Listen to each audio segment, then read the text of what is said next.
একজন কোলে পিঠে মানুষ করলো, আর একজন বাপ মার ঘর ছাড়লো। দুজনের একই বাড়িতে হলো ঠিকানা।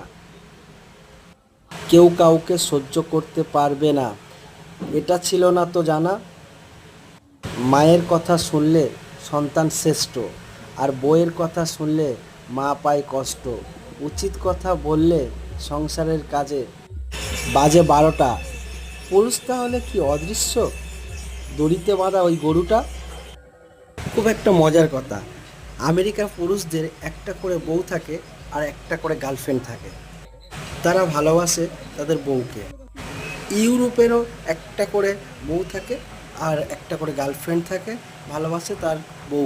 আর একটা জাপানিজদের পুরুষদের একটা করে বউ থাকে আর একটা করে গার্ল, তারা ভালোবাসে কাজকে।